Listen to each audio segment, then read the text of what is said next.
What's up guys, I'm back with another video, and today I'm going to be talking about series or parallel connection when it comes to solar panels. Wiring them in series or parallel is mainly based on your application, your basic requirements, what type of appliances you are running, how many hours you're running it per day, and from that it will allow you to have an idea of how much voltage, current, or the overall power output that will be needed to be able to have the right estimate and come up with a plan to arrange and install your solar panels either in series or parallel or even both. So when it comes to series connection, we know that the solar panels series, they have the same current and the voltage levels, they add up.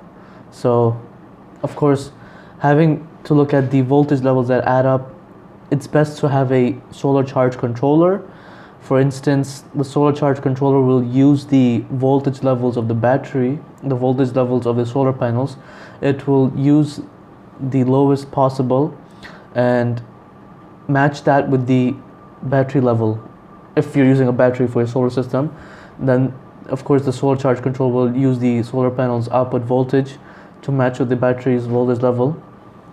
Another advantage is that you're having less current or the constant current, and since that you won't need to use a higher gauge wires, so you can use the lower gauge wires, and that'll be much cheaper and easier to use and install, and you won't even have sudden or wire faults or wire hazard or any other issues, electrical faults that can cause major issues to the solar system. Now, when it comes to the parallel configuration, we know that the solar panels need to be connected using the plus to plus, minus to minus for the parallel, and the voltage levels remains the same, but the current levels add up. Now, do you use a MPPT or PWM in this case? Well, since the voltage level is going to be the same, and in this case you will go for a PWM, because the PWM does not require that much voltage supply of voltage levels from the solar panels, since it's already maintaining the equal level of constant voltage throughout the solar panels.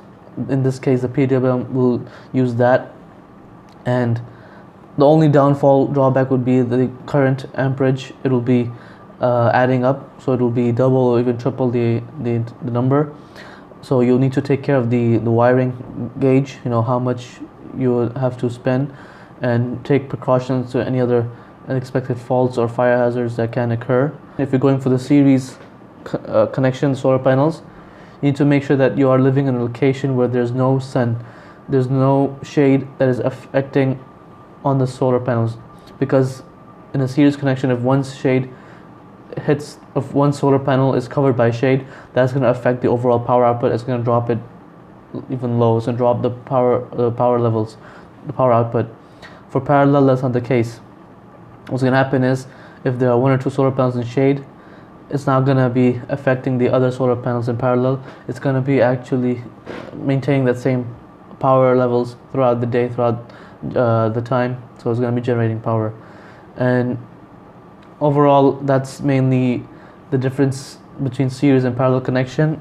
The pros and cons of having a series connection, where you have the same current, voltage levels rise up. Use the MPPT in order to use 25% of the capacity of the voltage levels from the solar panels to match with the battery, if you're using a battery. And for the parallel, you have this constant voltage, so you go with a PWM that won't require too much. You'll be actually using 75% of your voltage levels from the solar panels, since it's going to be the same voltage level, so it's going to require a lot more from them to match with the battery level. So that's why the PWM will be doing that, and the current will be higher, so you need to make sure the amperage and the wire size is optimal as well. Sometimes it can be a mix of both, have both series and parallel connection, and that way you'll have a higher output power. But again, you'll have to look into your home energy needs, how many hours you're running it per day, how many times, You need it to be running throughout the year. So of course that's going to be being a major influence, a major contribution, and a deciding factor of the type of solar array configuration you're going to be having to install. Like, comment, subscribe, take care, stay safe, and bye bye.